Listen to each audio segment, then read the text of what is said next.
وزن الياء في شعاع پیغام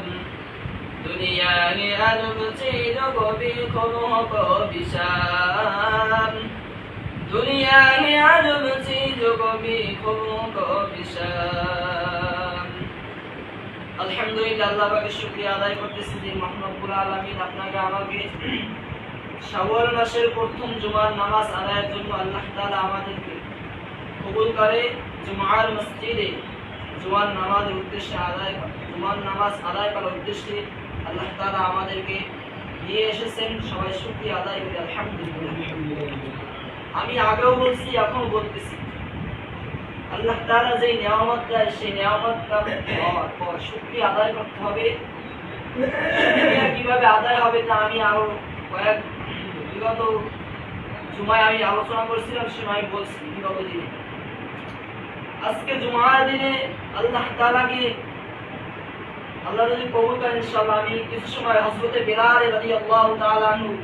আল্লাহ তাআলাকে কিভাবে মহব্বত করছেন কালিমার পতাকার তলে আসার পরে হযরত বিলাল রাদিয়াল্লাহু তাআলা আনহু আজমাইন তিনি কিভাবে কষ্ট করছেন ইনশাআল্লাহ মুখতাসার সময়ের মধ্যে দিয়ে আমি অল্প কিছু আলোচনা করব আল্লাহ তাআলা যদি আমাকে তৌফিক দান করেন আল্লাহ তাআলা আজকে শাওয়াল মাসের প্রথম জুমার নামাজ অনেকে এখন পর্যন্ত আসতে পারে না দুনিয়ার কাজের মধ্যে ব্যস্ততা থাকার পরেও এখনো পর্যন্ত মসজিদে আসতে পারে নাই আমরা তাদের জন্য দোয়া করতে থাকি আল্লাহ তাআলা তাদেরকে দ্রুত মসজিদের মধ্যে নিয়ে আসে আল্লাহ তাআলা মানুষ বানাইছেন খুব আদর করে মায়া করে মহব্বত করে মানুষ ইনসান বানাইছে তার ইবাদত করার জন্য তার ইবাদত করবে যখন বান্দা ইবাদত করে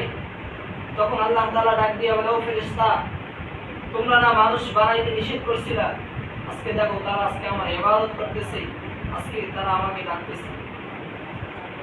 হযরত বিলাল রাদিয়াল্লাহু তাআলা আনহু আজমাইন